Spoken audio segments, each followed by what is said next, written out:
are continuing our focus on what seems to be a very stormy start to the Parliament winter session. And our focus right now on Rajya Sabha, where there seemed to be complete mayhem. There seemed to be complete uproar and protest, even as the opposition has upped the ante. Opposition has been demanding for a discussion, a special discussion on SIR. In fact, there have been back and forth both within the Lok Sabha as well as Rajya Sabha on this particular issue. Visuals on your screen where there seemed to be absolute protest in Rajya Sabha. You even had Mallikarjun Kharge make some very strong allegations, and Mallikarjun Kharge using some very strong words there, which the speaker went on to say would not be taken on record. That was something that happened in Rajya Sabha just moments ago. This was when Derek O'Brien, TMC's Derek O'Brien, in fact, went on to say that they do want a discussion on SIR, and they are okay with if the government chooses to name it in any form, whether it be electoral reforms or any form whatsoever, but they do want a discussion on SIR. Mallikarjun Kharge going on to say that they are very sure and confident that they will not allow a discussion on this form. Through the day, there has been back and forth with the opposition upping the ante. Lok Sabha was adjourned 3 times today. I'm being joined by my colleague Sabyasachi at this point. Sabyasachi, the showdown over SIR continues. Lok Sabha already adjourned for 3 times. Now it will resume tomorrow. Rajya Sabha also now seeing the heat. Well, that's absolutely right. See, in Rajya Sabha, Derek O'Brien had demanded the discussion on the SIR, and the Parliamentary Affairs Minister, Mr. Kiran Rijiju, said that we will talk to parties and will come back. Now, after that, Mallikarjun Kharge said that it's a demand of all opposition parties. In the morning, all opposition parties met in my office. We will protest if our demand is not met, and the government cannot divide us. On that, the CPM Member of Parliament, John Bittas, also demanded the discussion on SIR, and all the opposition parties united and let it be discussed as the poll reform. Now, after that, the Parliamentary Affairs Minister, Mr. Kiran Rijiju, said that nobody is undermining any issue. It is under consideration of the government. You have to give some space. You cannot say it has to be done right now. The SIR or the poll reform, the government is not averse to it. Please give us some time. And after that, Mr. Mallikarjun Kharge said that they want to kill the democracy. I know them. They will not allow any discussion on the SIR, after which the entire opposition leaders walks out of the Rajya Sabha. And from tomorrow onwards, once again, like we have seen during the monsoon session, symbolic protests carried out in front of the Makar Dwar by opposition leaders. Similar kind of protests will be seen tomorrow, where this time around the opposition are adamant on the fact and that they want a discussion on the SIR. Any assurance, anything, any claim by the central government, they are not buying it. They straight away want the central government to give the opposition leaders a date and a time for the discussion on the SIR. Sachi, just break this down for us. Has the government said anything about this? Because even during the all-party meet that was called for earlier, before the parliament session really began, at that time also the opposition raised this particular issue. There was no objection as such that was stated by the government or the Treasury bench at that time. Has there been any assurance given to the opposition? Have they been told that the Treasury bench or the government is not opposed to a discussion on SIR? Has there been any communication, or is it just a stalemate? See, the government has not clarified. See, if you look at the all-party meeting when 36 opposition parties and their leaders have asked the government for a discussion on the SIR. Now, in that all-party meeting, the government said that at the advisory committee meeting, it would be decided. At the business advisory committee meeting, the government will decide and will give a clarity. Now, on Sunday, when the business advisory committee held a meeting, and in that meeting also the opposition raised the demand that there should be a discussion on the SIR. Now, as per the sources, what we are learning is that the central government clearly stated that since the SIR comes under EC, and EC being an autonomous body, the opposition needs to give certain time to the central government to decide on that. And that is the reason why today also, inside the House, the Parliamentary Affairs Minister, Mr. Kiran Rijiju, clearly stated that nobody is undermining any issue. It is under consideration of the government. You have to give some space to the government. So these words were very much clear from the Parliamentary Affairs Minister, Mr. Kiran Rijiju, as well as at the Business Advisory Committee meeting. The governments have not given a green signal or a complete clarity as to they will have a discussion on the SIR, because SIR comes under the ambit of the EC, and EC being an autonomous body, so it is under consideration. And after that, the central government will decide that whether they want to have a discussion solely on SIR or entirely on the whole revision as well. Sabyasachi, stay on with us. You're talking about Kiran Rijiju, and we're trying to get his reaction on air as soon as we can. The team is working on that. But, let's just stick to what you are saying. It's interesting how this is going to play out in the parliament, because while the opposition seems to be adamant on a common demand of a discussion on SIR, the fact is within the opposition there seems to be fractures. Why I'm saying this is you had Derek O'Brien and Mallikarjun Kharge both in the Rajya Sabha very strongly demand a discussion on SIR. They both seemed on the same page, but TMC was not part of the opposition leaders meet before the parliament started earlier today. So that is interesting dynamics playing out. Well, definitely. See, the Trinamool Congress from the very beginning have been distancing itself from the Congress party.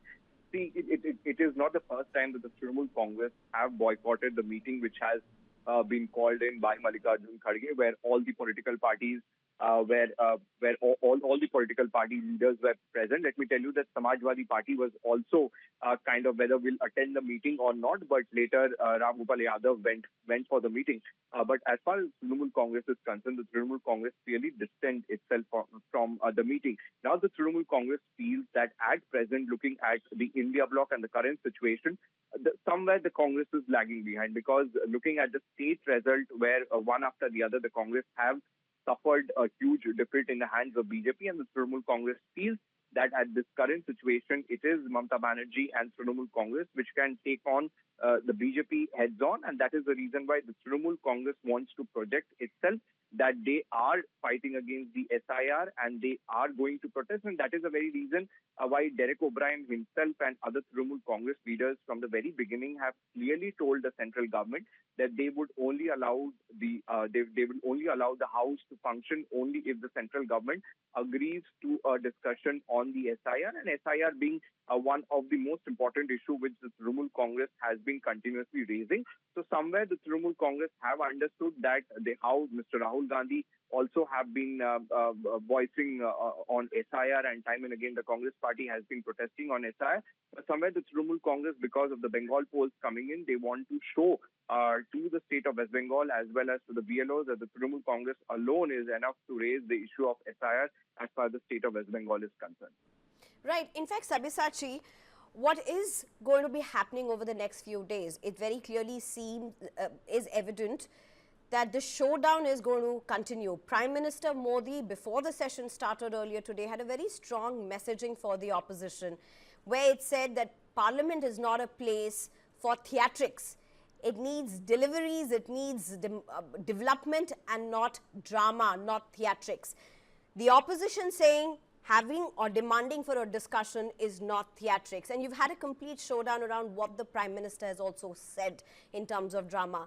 But in the Parliament, this literally looks, one, it's a truncated session, and two, this appears to be clearly the tone which is set for the next 15 days.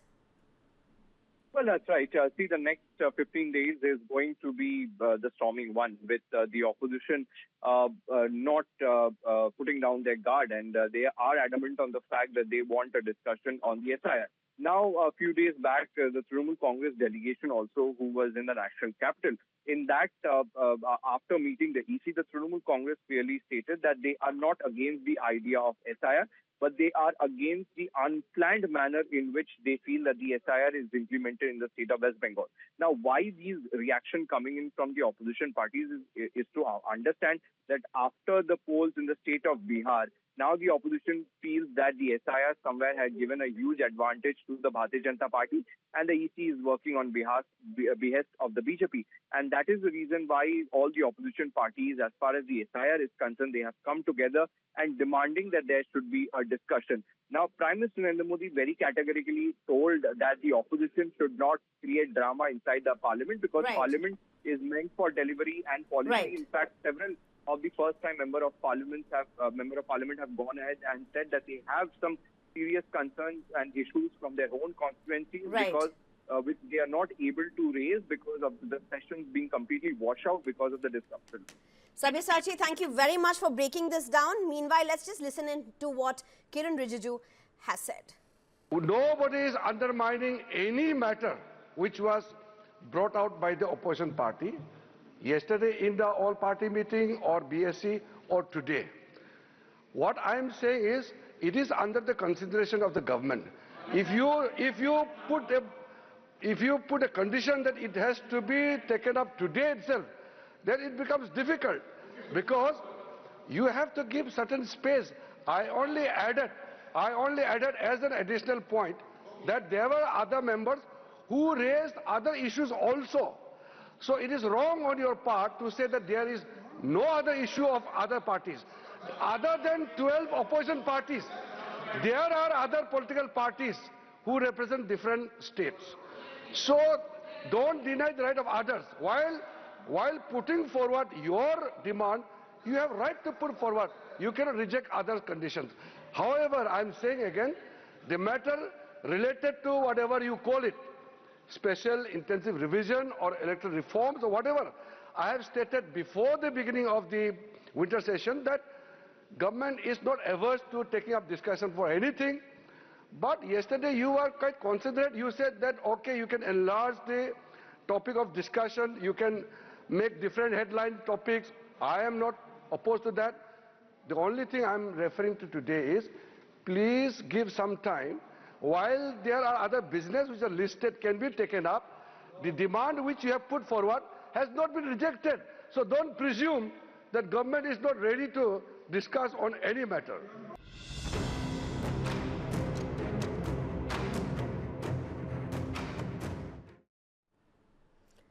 And from Rajya Sabha and Lok Sabha straight to West Bengal, where the SIR storm is only brewing.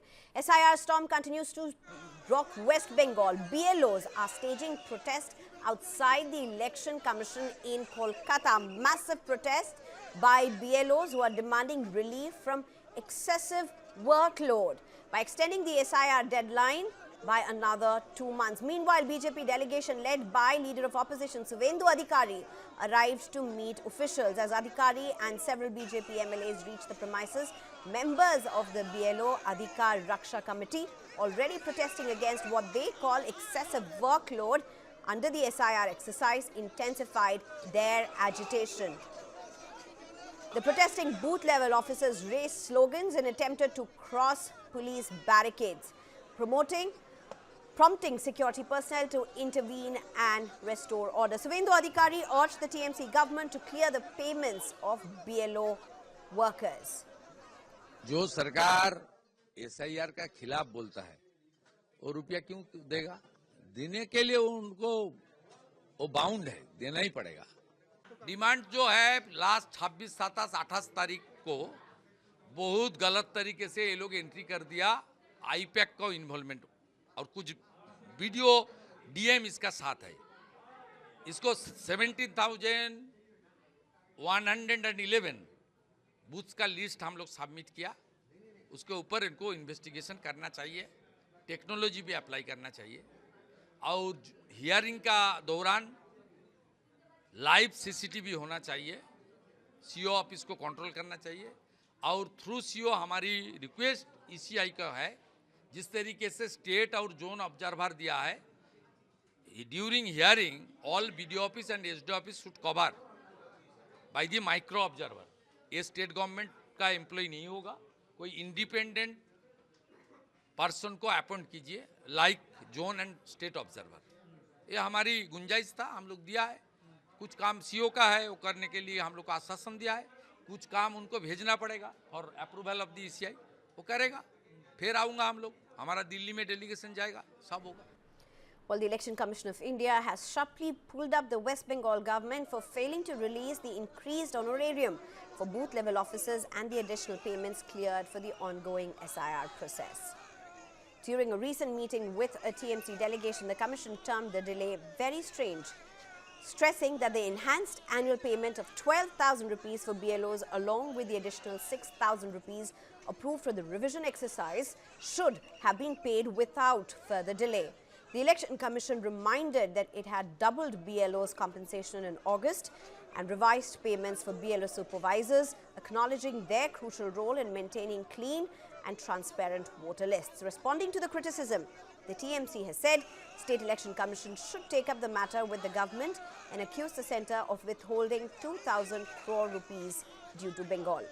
TMC MP Partha Bhaumik has said that the state is prepared to pay 50,000 rupees to BLOs but needs the blocked central funds released first.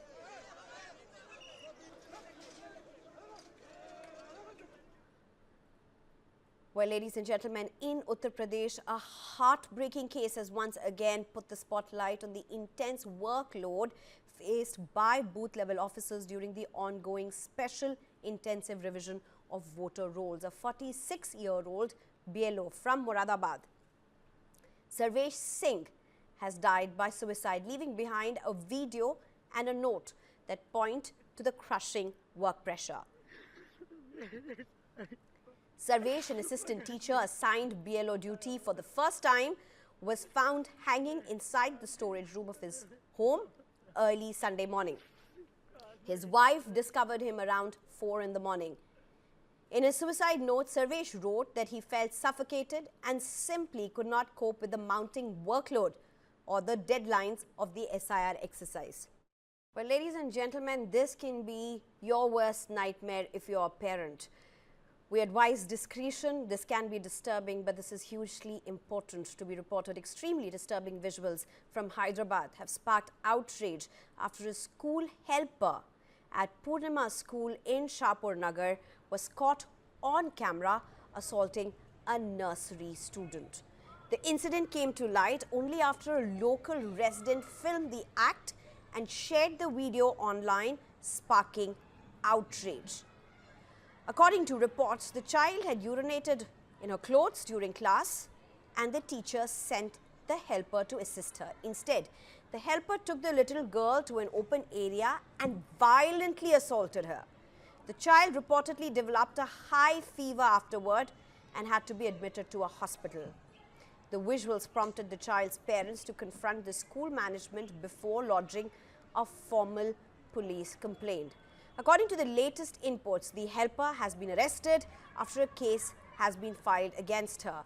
Police are now investigating the full sequence of events, and the parents have demanded strict action against the school for negligence and failure to protect their daughter.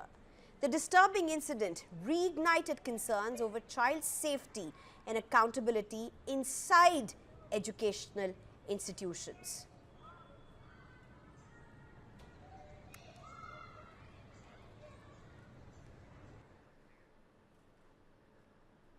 Moving on, a shocking case has emerged from Kolkata. A 28-year-old woman has alleged that she was assaulted and molested inside a moving car for nearly an hour after being forced into a vehicle while waiting for a bus near Ambedkar Setu around 9 in the night on Friday. Big news coming in at this point.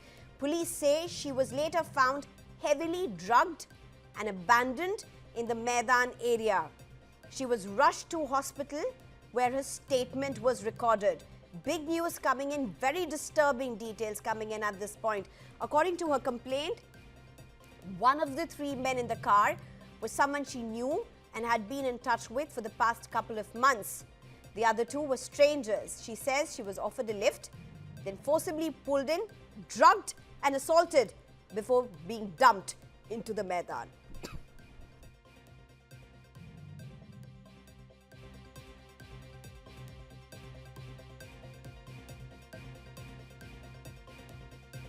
Big breaking coming in, ladies and gentlemen, at this point. Kolkata police have registered a case The Joint CP Crime Rupesh Kumar has said the main accused is known to the survivor and that she was physically assaulted and her modesty outraged. Investigators are now scanning CCTV footage, trying to reconstruct the sequence of events. Officers say they will record her confidential statement in court once she stabilizes along with a full medical examination. The probe is being jointly conducted by Pragati Maidan Police and the Detective Department.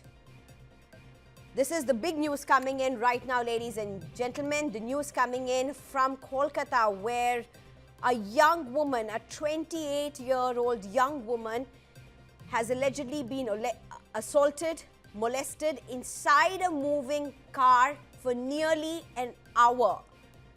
She has alleged that she was forced into the vehicle while waiting for a bus.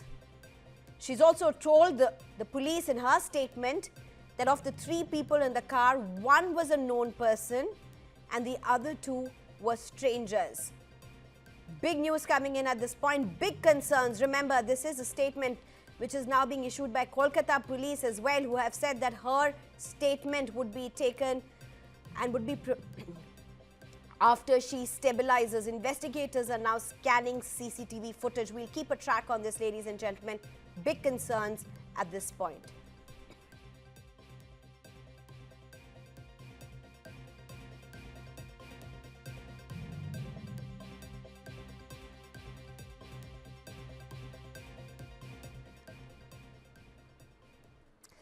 Well, in a major crackdown on the illegal trade of codeine, cough syrup in Uttar Pradesh, police have filed FIRs against 11 firms across 6 districts under the NDPS Act. A total of 98 pharmacies have been sued and their licenses have been cancelled. Raids were carried out in Jaunpur, Varanasi, Sonbhadra, Lakhimpur and Prayagraj. The operation targeted the supply chains of Abbott, Laborate and 3B Healthcare. Varanasi recorded the highest number of firms found guilty with 28, followed by Jaunpur with 16. The drug department has directed district magistrates to maintain constant monitoring of these outlets.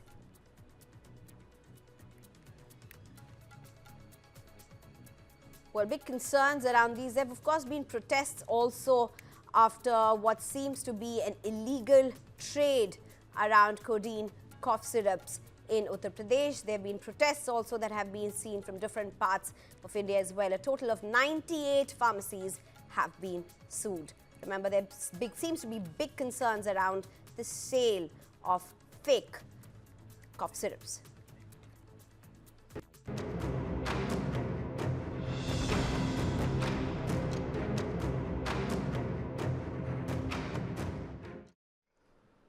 Well, the National Investigation Agency is conducting searches at 8 locations in connection with the Delhi terror blast case. The NIA on Monday raided the house of Maulvi Irfan, who was arrested from Nadigam village in Shopia and is primary suspect in Delhi blast. Maulvi Irfan Ahmad Wagai has been identified as the mastermind of a white-collar terror module linked to the November Delhi car bomb blast. He's accused of radicalizing several highly educated professionals, including doctors and medical students, into a network inspired by the Jaish-e-Mohammed terror organization. NIA teams are also carrying raids in Pulwama. Searches were conducted at the houses of Dr. Adil and Dr. Muzammil in Malpora, Pulwama. A raid was also carried out at the house of Amir in Sambura in Pulwama. NIA and SHO Kazigund conducted a raid at the residence of Jasir Bilal Wani. The teams were searching for evidence that may be linked to the Jaish white-collar module and the Delhi Red Fort blast. So what seems to be a terror attack in Delhi now having connections all the way to Kashmir as the probe only intensifies, and this entire white-collar terror network module only seems to be widening. Big breaking news coming in. The government has responded in Parliament on the reports of GPS spoofing near Delhi's IGI airport. Civil Aviation Minister Ram Mohan Naidu told the House that some flights did report GPS spoofing while using satellite-based landing procedures on runway 10.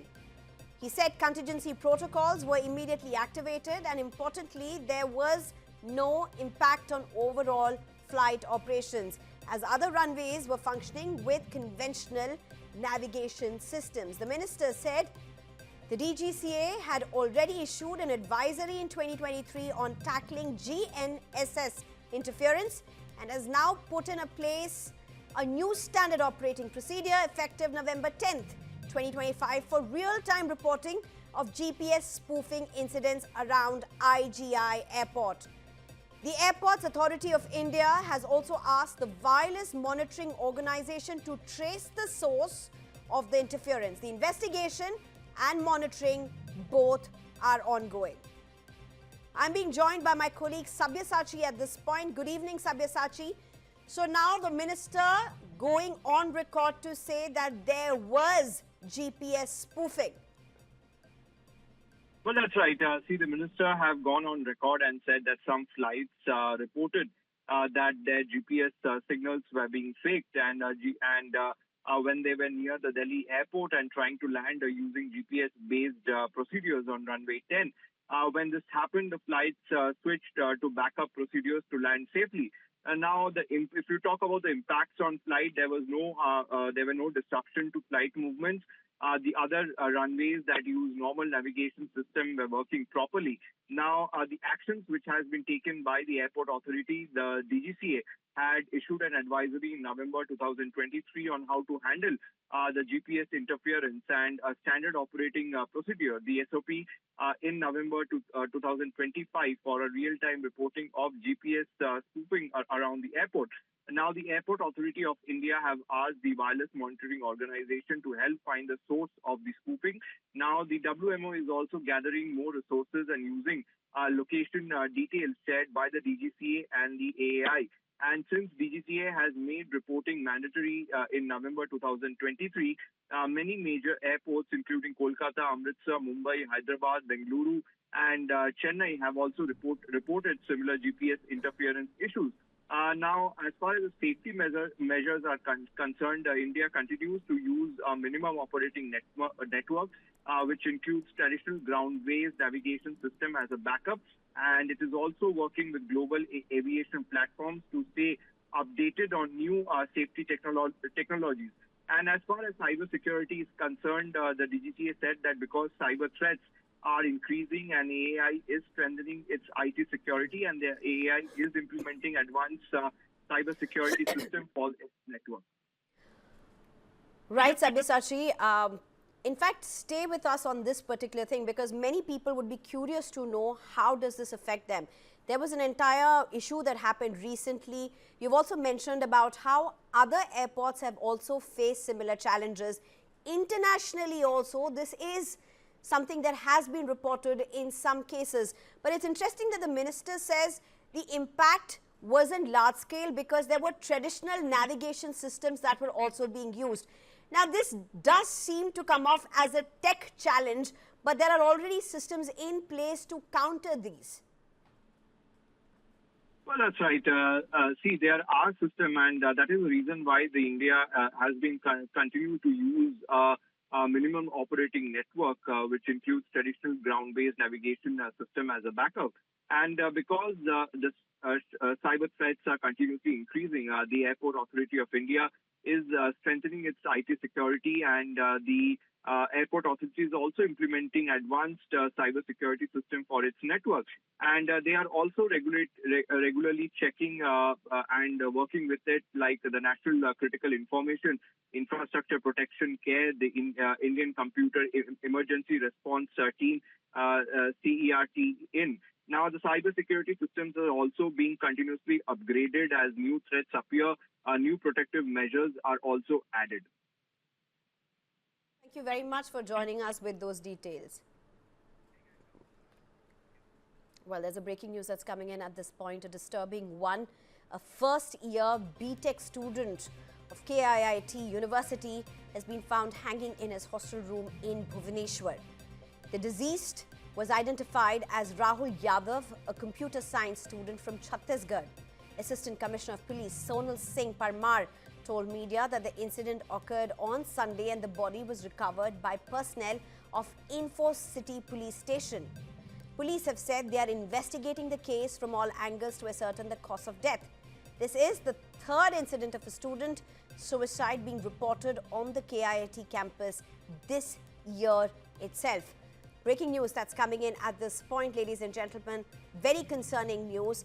This is coming in from KIIT University in Bhubaneswar. Another student has died by suicide in KIIT. This is the third such case which is being reported just this year alone. And the deceased in this particular case is being identified as Rahul Yadav, a computer science student. Right now, the police do not have any particular findings or reason that, according to them, could have caused this drastic step by a young student who had gone there with all dreams. But the police is saying that they are looking into it and they are probing all angles to ascertain the case. A third such case which is being reported from the KIIT campus. Big concerns around this.